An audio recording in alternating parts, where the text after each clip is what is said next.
뉴욕을 미리 전망을 해보겠습니다. NH농협증권 남동환 부장입니다. 부장님 안녕하세요. 안녕하십니까? 네, 재정 절벽에 대한 우려감에 지금 큰 폭은 아니지만 뉴욕 증시가 조종세를 보여주고 있습니다. 자, 오늘 반등 기대해 볼 수 있을까요? 네, 최근 반등세 움직임을 보였던 미국 증시 일단 다시 박스권 내 재진입을 나타내면서 기술적으로는 기존 박스권이 유지가 되고 있다 이렇게 판단이 됩니다. 특히 S&P 500 지수를 기준으로 분기점으로 여겨지던 1430선이 지켜지지 못한 채 다시 재박스권 진입을 보였다라는 점에서 봤을 때 일단 최근 거래량 감소와 더불어서 연말 장세까지 이런 분위기들이 좀 이어지지 않을까 이런 움직임들도 나타나고 있습니다. 일단 연말 소매 부분에 대한 기대감들이 좀 작용을 하고 있습니다. 특히 샌디 여파로 인해서 일단 투자 부분들이 좀 늘어나는 일단 요인들도 작용을 하고 있는 가운데 연말 들어서면서 쇼핑 시즌에 대한 소매 매출 업종들의 활발한 마케팅 활동이 지속이 되고 있습니다. 여기에 대해서는 아무래도 기존 연말 분위기와 비교했을 때 좀 더 나아진 분위기가 아닌가 이렇게 판단이 됩니다.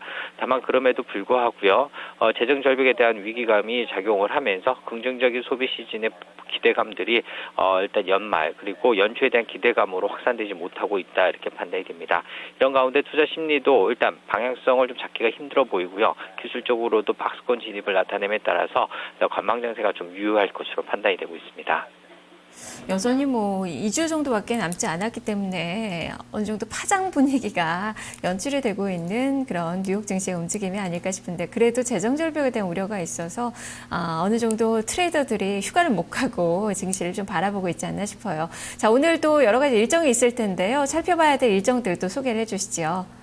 네, 최근 계속해서 이제 북동부 지역의 제조업 지표들 계속 부진한 움직임을 보였었는데 오늘 뉴욕 제조업 지표가 예상치를 2를 예상을 하면서 이전치 마이너스 5.2보다 크게 개선됐을 것으로 전망이 되고 있습니다. 특히 지난 8월에 마이너스를 기록한 이후에 5개월 만에 플러스로 전환될지 여부가 관건이 될 것으로 판단이 되는데 일단 지난 10월 11월에 있었던 태풍 샌디의 영향으로 일단 제조업 부분들에 대한 좀 활성화 움직임들이 나타나지 않았을까 이런 기대감들이 예상치를 플러스권으로 전환시킨 것으로 판단이 됩니다.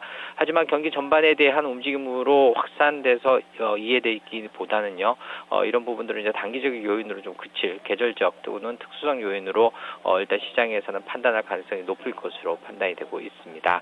일단 경제 지표보다는 기술적인 움직임에 좀 더 치중하는 하루가 되지 않겠는가. 특히 이제 지금부터는 거래량을 좀 유심히 살펴볼 필요는 있는데요.